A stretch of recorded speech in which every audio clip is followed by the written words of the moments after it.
Right గా bulletin details చూస్తే Chandrababu warning కి సంబంధించిన బ్రేకింగ్ న్యూస్ చూస్తున్నాం. అసెంబ్లీలో సీఎం చంద్రబాబు వార్నింగ్ ఇచ్చారు. మహిళలపై అత్యాచార ఘటనలపై సహించేది లేదని హెచ్చరించారు. రాష్ట్రంలో చిన్నారులు, బాలికలు, యువతులు, మహిళలు ఇలా తేడా లేకుండా వరుసగా అఘాయిత్యాలు వెలుగు చూశాయి. మహిళలపై అత్యాచార ఘటనలపై సీఎం సీరియస్ గా స్పందించారు. ఎవరైనా కరడు గట్టిన నేరస్తులు ఉంటే చర్యలుంటాయన్నారు. వాళ్ళ తాట తీస్తామని హెచ్చరించారు. ఆడబిడ్డల జోలికి వస్తే ఖబర్దార్, వదిలే ప్రసక్తే లేదని స్పష్టం చేశారు. ఆడబిడ్డల జోలికొస్తే ఏం చేయాలో అది చేస్తామని హెచ్చరించారు. గంజాయి, డ్రగ్స్ కారణంగానే అఘాయిత్యాలు జరుగుతున్నాయన్నారు.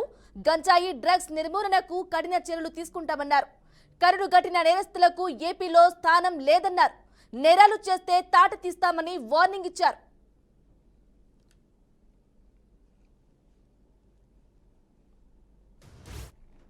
డ్రగ్స్ రావడం, లా అండ్ ఆర్డర్ పతనావస్థకి వెళ్ళిపోయింది.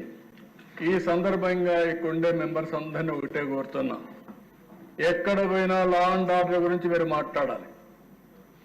ఆడబిడ్డల అత్యాచారం చాలా నీచం, చాలా బాధేస్తుంది. నేను ఒకే మాట చెప్తున్నాను, మర్యాదగా చెప్పాం, పదే చెప్పాం.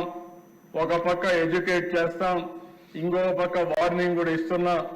ఎవరైతే ఆడబిడ్డల జోలికి వస్తారో ఖబర్దార్, జాగ్రత్తగా ఉండి ఏం చేయబోతామో చేసి చూపిస్తాం. మొహమాటం మాత్రం లేదు.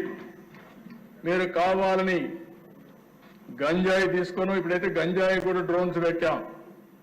డ్రోన్స్ ద్వారా గంజాయిని ఐడెంటిఫై చేస్తున్నాం.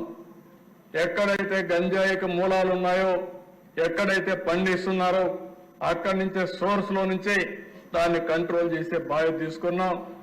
ఈ నెలలోనే లేకుంటే ఫస్ట్ వీక్ లో ఈ డ్రగ్స్ కు వ్యతిరేకంగా పెద్ద ర్యాలీ కూడా తీయాల్సిన అవసరం ఉంది. దిశ ఈ సభలో నేను అనౌన్స్ చేస్తున్నా.